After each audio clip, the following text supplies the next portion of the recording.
เศรษฐกิจดิจิทัลกำลังพุ่งเข้าสู่จุดปะทะครั้งสำคัญเลยล่ะ ลองจินตนาการดูนะ ด้านหนึ่งเรามีกฎระเบียบที่สั่งการลงมาจากเบื้องบนของยุโรป และอีกด้านคือนวัตกรรมระดับรากหญ้าที่ขับเคลื่อนด้วยสมาร์ทโฟนของคนทั่วไป นี่แหละคือสิ่งที่จะมากำหนดทิศทางอนาคตทางการเงินของเรา และการอธิบายสรุปข้อมูลในวันนี้ จะพาทุกคนไปเจาะลึกให้เห็นภาพชัดๆเลยว่ามันกำลังจะเกิดอะไรขึ้นกันแน่ สำหรับวาระสำคัญที่เราจะคุยกัน เริ่มจากขั้วอำนาจคู่ขนานของคริปโต ตามด้วยมิก้าซึ่งเป็นเคลื่อนโยกใหม่ของกฎระเบียบ จากนั้นเราจะไปดูฝั่งเครือข่ายรากหญ้าอย่างพายต่อด้วยเรื่องวิวัฒนาการของอุปทาน และปิดท้ายกันที่การเช็คความจริงในปี 2026 เข้าสู่ส่วนแรกกันเลยขั้วอำนาจคู่ขนานของคริปโต เมื่อการกำกับดูแลจากบนลงล่าง ต้องมาเผชิญหน้ากับนวัตกรรมจากล่างขึ้นบน ทีนี้พอเราเอา2แนวทางนี้มาวางเทียบกัน มันเหมือนโลก2ใบที่ต่างกันสุดขั้วเลย ฝั่งซ้ายคือมิกาหรือกฎระเบียบของสหภาพยุโรป ฝั่งนี้เขาเน้นความเป๊ะ กฎเกณฑ์ต้องเป็นมาตรฐานเดียวกันหมด ต้องมีทะเบียนส่วนกลาง และสถาบันต้องปฏิบัติตามอย่างเคร่งครัด พูดง่ายๆคือเป็นกรอบที่เข้มงวดสุดๆ แต่หันมาดูฝั่งขวา นี่คือ Pi Network ตัวแทนของความกระจายอำนาจ เน้นให้ทุกคนขุดได้บนมือถือ สร้างเครือข่ายความน่าเชื่อถือระดับโลกที่ใครๆก็เข้าถึงได้ในชีวิตประจำวัน นี่คือการตัดสลับภาพที่ชัดเจนมาก ระหว่างโลกของการคุมเข้มจากส่วนกลาง กับโลกของอิสรภาพทางนวัตกรรม มาต่อกันที่ส่วนที่2มิคาคลื่นกฎระเบียบ กรอบการทำงานใหม่สุดเนียบจากยุโรปสำหรับสินทรัพย์ดิจิทัล ต้องบอกก่อนว่าไทม์ไลน์ของมิก้าไม่ได้ปรับปรับเกิดขึ้นชั่วข้ามคืนนะ กฎหมายนี้เริ่มมีผลบังคับใช้มาตั้งแต่เดือนมิถุนายนปี 2023 แล้ว และมีหมุดหมายสำคัญคือธันวาคม 2024 สำหรับการลงทะเบียนชั่วคราว จากนั้นธันวาคม 2025 จะเริ่มบังคับใช้ข้อกำหนดการทำเอกสาร White Paper ในรูปแบบ iXBRL แต่ไฮไลท์สำคัญที่ต้องขีดเส้นใต้หนาๆเลยคือกรกฎาคม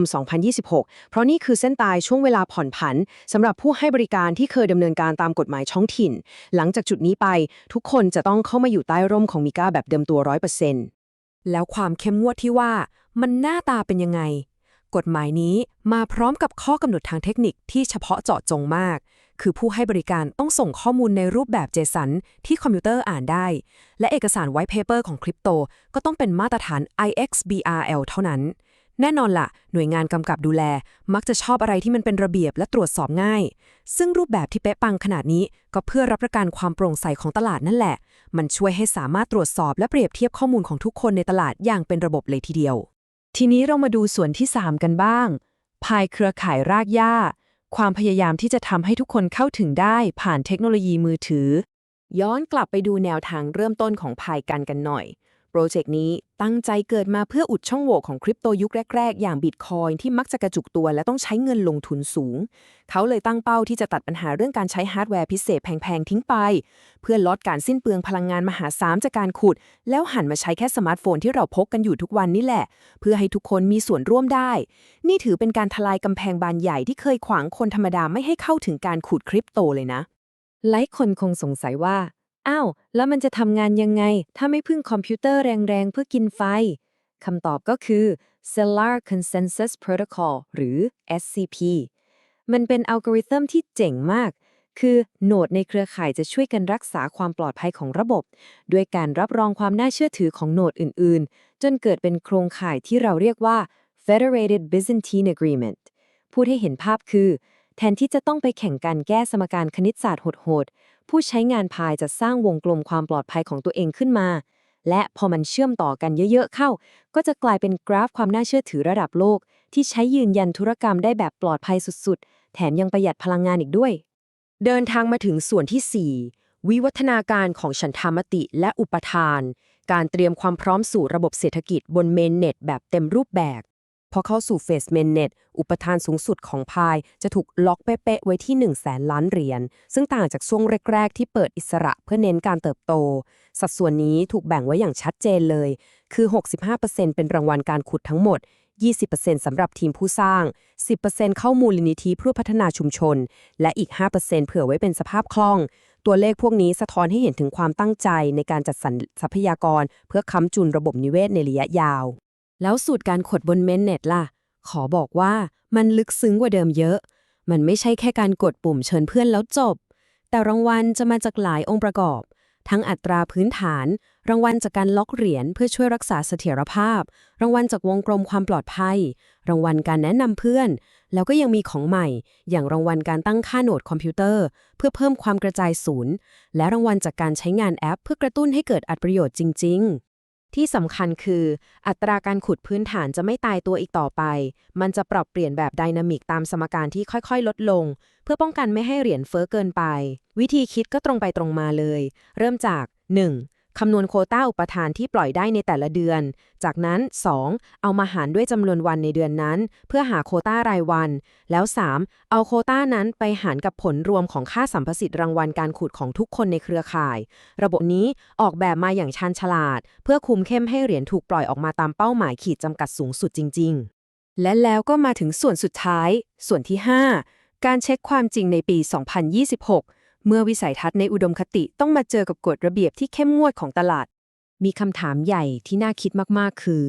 โปรเจกต์ที่เกิดจากรากหญ้าจะปรับตัวยังไงในวันที่กฎหมายขั้นเด็ดขาดมีผลบังคับใช้แบบ 100% การขุดบนมือถือที่เคยชูจุดเด่นเรื่องความง่ายดายและไร้พรมแดนจะสามารถผสานเข้ากับการกำกับดูแลที่ต้องการให้ส่งรายงาน IXBRL การมีทะเบียนส่วนกลางและกฎความโปร่งใสของตลาดยุโรปได้อย่างไรนี่คือจุดปะทะทางกระบวนทัศน์ที่เราหลีกเลี่ยงไม่ได้เลย ลองดูภาพรวมสิ วิสัยทัศน์ในสมุดปกขาวปี 2019 กับความเป็นจริงที่รออยู่ในปี 2026 แทบจะเป็นคนละเรื่องเลยนะ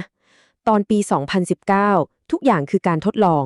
อุปทานก็ยังไม่ได้จำกัดเพดาน สภาพแวดล้อมตอนนั้นคืออิสระมาก แต่ตัดภาพมาที่ปี 2026 ความเป็นจริงคือเรากำลังจะมีอุปทานที่ถูกฟิกซ์ไว้ที่ 100,000 ล้านเหรียญมีการบังคับยืนยันตัวตนหรือ KYC ขั้นเด็ดขาดเพื่อย้ายเหรียญเข้าเมนเน็ตแถมยังต้องวิ่งสู้ฟัดกับเดดไลน์ของมิค่าอีกภาพในอุดมคติกำลังถูกบีบให้เข้ารูปเข้ารอยเพื่อให้สอดคล้องกับกรอบของตลาดการเงินที่ถูกกฎหมายการเดินทางจากปี 2019 สู่ปี 2026 มันเป็นบทพิสูจน์ที่ชัดเจนเลยว่าโลกของคริปโตกำลังเติบโตเป็นผู้ใหญ่เต็มตัวเราได้เห็นนวัตกรรมที่เริ่มต้นจากความฝันอันเปิดกว้างค่อยๆปรับตัวเข้าหากฎระเบียบที่เข้มงวดของสถาบันเพื่อเป้าหมายปลายทางคือความยั่งยืนและการใช้งานได้จริง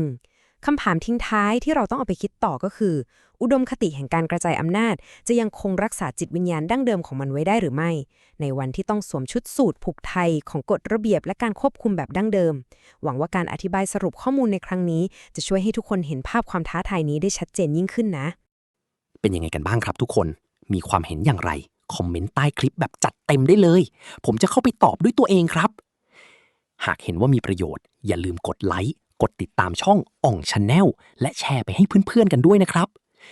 ขอฝากเพจ Facebook อ่องจิปาถะอ่อง Everything ไว้อีกช่องทางด้วยหากพี่น้องต้องการเข้าห้อง PyBot Academy เพื่อเรียนรู้ทุกขั้นตอนการสมัครและการ KYCให้กดดูเพิ่มเติมแล้วเลื่อนดูลิงก์เข้าห้องได้เลยครับสำหรับวันนี้ผมขอลาไปก่อนสวัสดีครับ